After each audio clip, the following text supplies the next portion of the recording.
நான் பேங்க் கடன் எல்லாம் அடைச்சிட்டேன். இந்நேரம் இன்டிமேஷன் லெட்டர் கூட அவர் கைக்கு போயிருக்கும். எல்லாம் சரிதாமா, ஆனா உங்களை கொஞ்சம் நினைச்சு பாருங்க.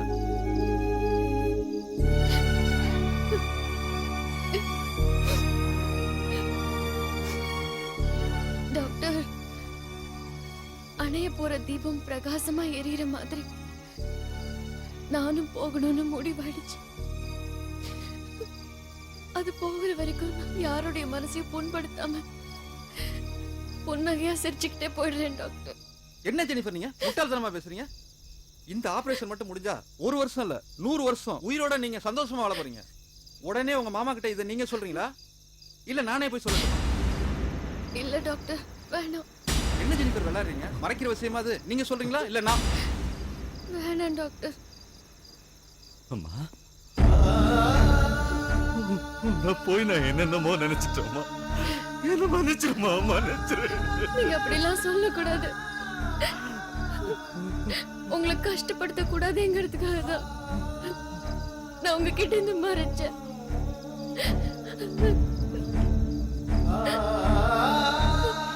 இனி நீ ஒரு வார்த்தை கூட பேசக்கூடாதுமா. நீ கிளம்பு. டாக்டர் சொன்ன மாதிரி உடனே உன் நோயை குணப்படுத்தணும். ப்ளீஸ் டாக்டர், நீங்க போன் பண்ணும் போதெல்லாம் நான் எடுத்தறிஞ்சு பேசிட்டேன்.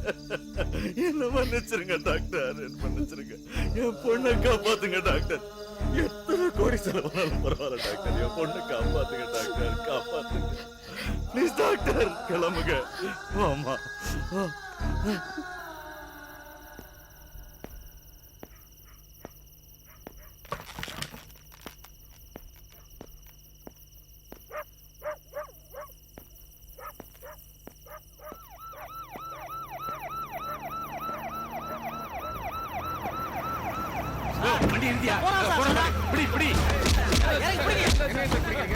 பொறுமையா இருக்கியா? நான் வந்து விசாரிக்கிறேன். ஒன்னும் பண்ணலையா? பண்ணக்கூடாது ஐக்கியத்தனத்தெல்லாம் பண்ணிட்டு வெளியே சுத்திட்டு இருக்கியா? காலையில இருந்து உனதான தேடிட்டு இருக்கேன். சார், நான் எந்த தப்பு பண்ணல. என்ன தப்பு பண்ணலையா? என்ன தப்பு பண்ணுனேன்னு கேள்றா? டேய் உள்ளதி போடியா?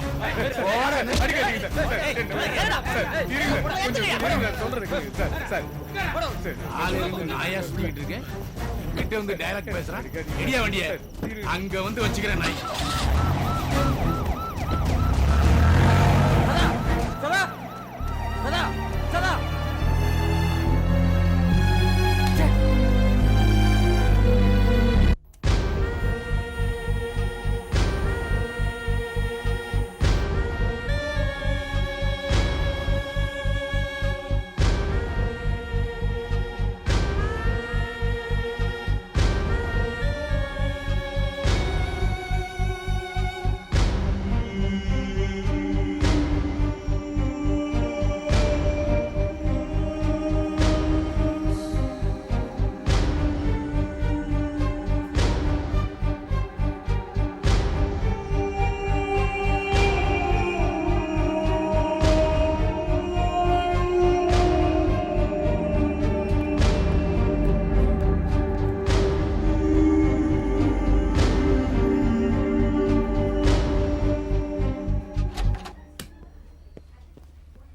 டாக்டர், என் பொண்ணு எப்படி இருக்கா?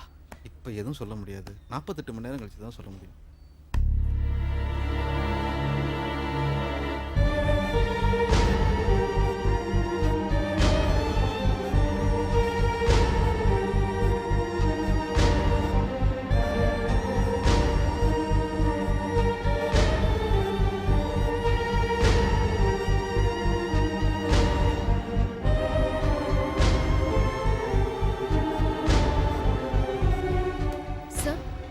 ஜெனிஃபர் உங்ககிட்ட பேசணும்னு சொன்னாங்க. கடவுளே, என் பொண்ணுக்கு ஒண்ணா இருக்கக்கூடாது. இதான் காப்பாற்றணும். நீ படுத்துக்க. என் அங்கிள் சோகமா இருக்கீங்க. ஒன்னும் இல்ல. உனக்கு ஒன்னும் ஆகக்கூடாதுன்னு தான் வேண்டிக்கிட்டு இருக்கேன். அப்புறம் என்ன, சிரிச்சுக்கிட்டே இருக்கலாமே.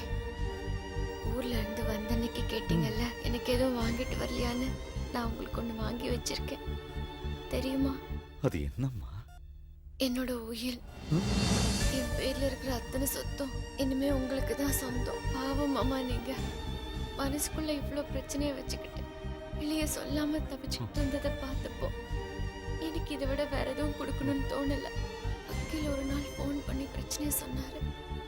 அதை கேட்டப்ப எடுத்த முடிவுதான் இது. அதுக்கு என்னமா அவசரம்? அவசியமா தான் செய்யறேன் அங்கிள். அப்புறம் எனக்காக நீங்க ஒரு உதவி செய்வீங்களா? என்னம்மா? எனக்காக நீங்க ஒரு கல்யாணம் பண்ணிக்கணும். நான் பிறந்தப்பவே அம்மா போயிட்டாங்க. வளர ஆரம்பிச்சப்போ அப்பா போயிட்டாரு. ஒருவேளை அவங்க இருந்திருந்தா கூட உங்க அளவுக்கு என்ன பார்த்துப்பாங்களான்னு தெரியல அங்கிள். அடுத்த ஜென்மம்னு ஒண்ணு இருந்தா நான் உங்களுக்கு தான் மகளா பிறக்கணும்.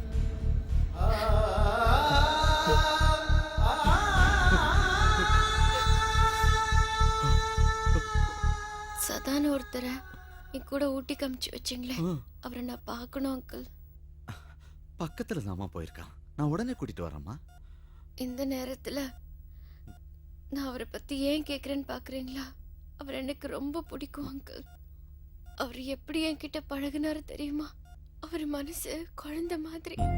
அணைய போற என் மேல ஆசை வச்சு காதலிக்கிறாருன்னு நினைக்கிறேன். அடிக்கடி அவரையே மறந்துடுவாரு. அன்பு, பாசம், ஆதரவு இது எதையுமே காட்ட ஆள் இல்லாம அனாதையா வளர்ந்ததுனால தான் செய்யறது தப்பா சரியான்னு தெரியாம தவிச்சிருக்காரு. அந்த தவிப்போட அர்த்தம் இப்பதான் எனக்கே தெரிஞ்சது. நான் உயிரோட இருந்திருந்தா அவர் கூட தான் வாழணும்னு நினைச்சிருப்பேன்.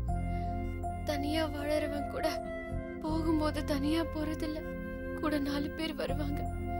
ஆனா சதாவை பொறுத்த வரைக்கும் தனி மரம். அம்மா, தயவு செஞ்சு நீங்க அவரை தனியா விட்டுடாதீங்க. நம்ம கூடயே வச்சுக்கோங்க ப்ளீஸ். அவர் எங்க இருந்தாலும் நான் உடனே பார்க்கணும்னு ஆசையா இருக்கு மாமா. கூட்டிட்டு வரீங்களா? கண்டிப்பா கூட்டிட்டு வரணும் மாமா. கவலைப்படாதம்மா, நான் இப்பவே போய் சதாவை கூட்டிட்டு வரேன். நீ ரெஸ்ட் எடுமா.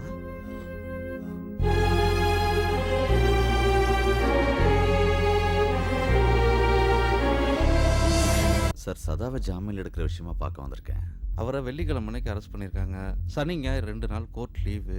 மினிஸ்ட்ரியே அரெஸ்ட் பண்ணா கூட நிச்சயமா வெளியில எடுக்க முடியாது. ப்ளீஸ் சார், என் நிலைமையை கொஞ்சம் புரிஞ்சுக்குங்க. நிச்சயமா என்னால பண்ண முடியாது. வேணா பக்கத்துல வேற வக்கீல் இருக்காங்க, நீங்க ட்ரை பண்ணுங்க ப்ளீஸ். நீங்களாவது சதாவை ஜாமீன்ல எடுக்க முடியுமான்னு பாருங்க. இன்னைக்கு எப்படியாவது சதாவை ஜாமீன்ல எடுத்தே ஆகணும். ப்ளீஸ் சார், எவ்வளவு பணம் செலவானாலும் பரவாயில்ல. புரிஞ்சுக்கோங்க சார், யாரா இருந்தாலும் நீ ஜாமீன்ல எடுக்க முடியாது. கிருஷ்ணமூர்த்தி, வணக்கம் சார். நேத்து அரெஸ்ட் பண்ணமே சதா. ஆமா சார். அவனை பத்தி தெரியுமில்ல? தெரியும் சார். மோசமான அக்யூஸ்ட். கன்சூம்ட் நேரத்துல கடுக்கா கொடுத்துருவான். பாதுகாப்பா அழைச்சிட்டு போய் கோர்ட்ல ஆஜர்படுத்து. Be careful. துணைக்கு 4 பேர் அழைச்சிட்டு போ. சரிங்க சார். விட்டுறாதையா? Yes sir.